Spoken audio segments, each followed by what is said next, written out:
Imagine packing up your family and heading out for a day of fun. All of a sudden, you're picked out of a crowd, you're harassed, surrounded, threatened with pepper spray, handcuffed, beaten, and choked.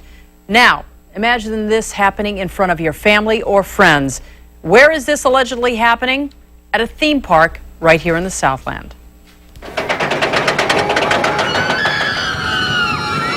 It's not even about crying really right now for me.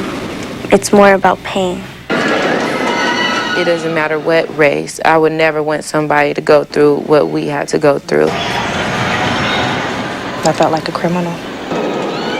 It is the largest regional theme park company in the world. More than 50 million customers visit the 39 parks, including one just outside LA.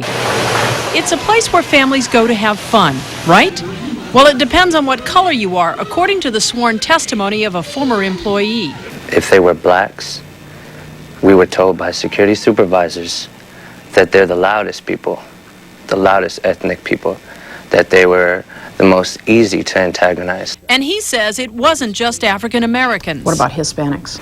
They were pretty much irate already. They asked you if you were a gang member? They didn't ask me, they just told me that gang members were not welcome in their park. Donald Rubio says he was stopped at the front gate in 1998, even after he told security guards he worked there. Even when you identified yourself as an employee, they continued to interrogate and search you? Yes, they did. It became a challenge to us.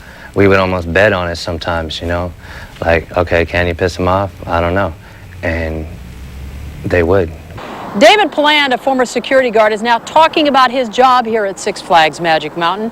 He worked here in 1999. We were shown, if you do this, they'll react like that. If you do this, they'll spit at you. If they spit at you, that's assault.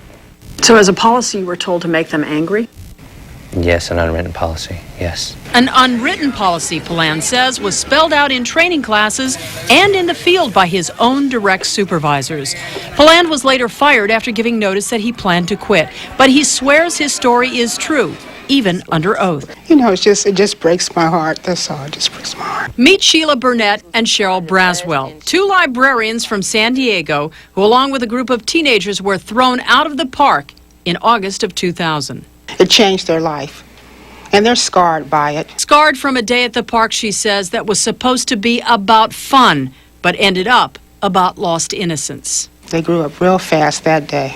Their chaperone, Cheryl Braswell, says her group was cornered by security guards after being accused of cutting in line. You'd have thought that we broke into a store and stole $1 million or something. Because there were so many security guards and so many video cameras that had us surrounded. Team 4 Reports has exclusively obtained pictures, actual photographs of what happened that day at the park, taken by the librarians and their teens. And I kept asking the guy, what happened? He said, you're trespassing and we'll arrest you. Arrest us for what? He screamed at us and told me to shut up while he was talking to me, put his hand in my face. The girls were crying, upset, embarrassed, scared. I mean, it's like it could have happened to anybody else, you know? That hurts.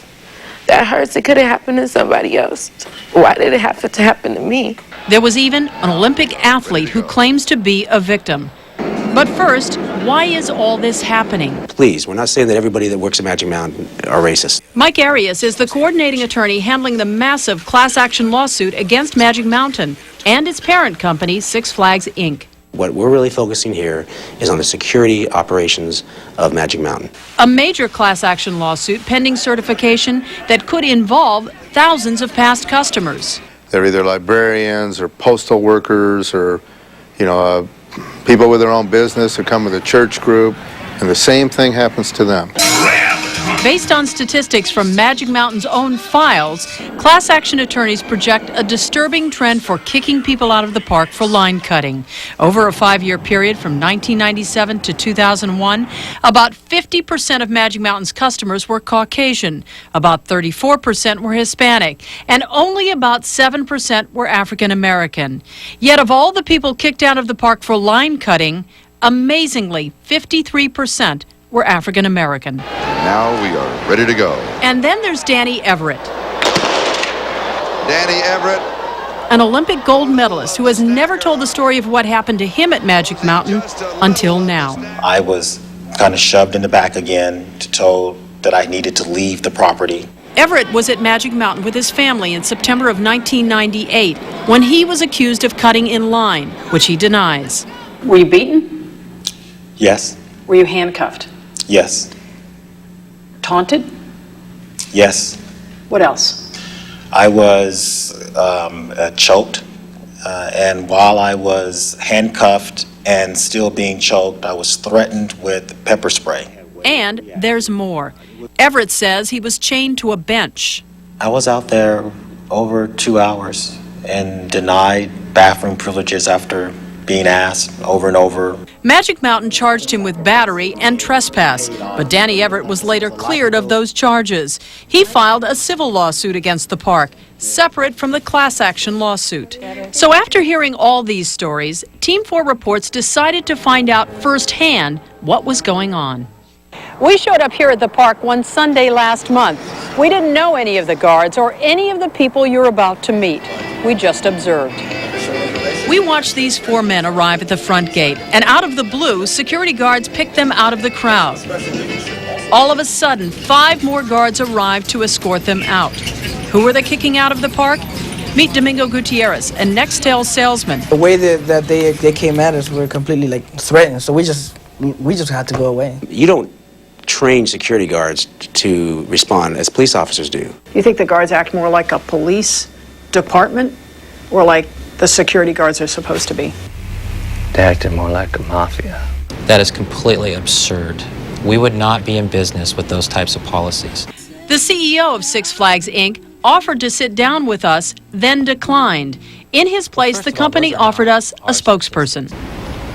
In general, we do not remove people based on race. It is entirely based on behavior. Line cutting is cause for removal from the park. Someone needs to take control of that security department and get them in line because they're out of control. Is there a point at which your security guards can use force? Absolutely not. I mean, our security procedures are in place to protect the guests in the park. Is there a bench in front of the security office? If someone in the park is unruly, they are chained to this bench? I'm not familiar with that, no. They seem to just kind of turn the other cheek and say, as long as you don't get caught in what you're doing, we don't care. But this time, I believe they got caught. Attorneys tell us Danny Everett's civil lawsuit is not going to go away. Now, there have been other racial discrimination lawsuits against the park. Some won, some settled quietly, we understand, but nothing as big as this pending class action lawsuit. We will keep you posted.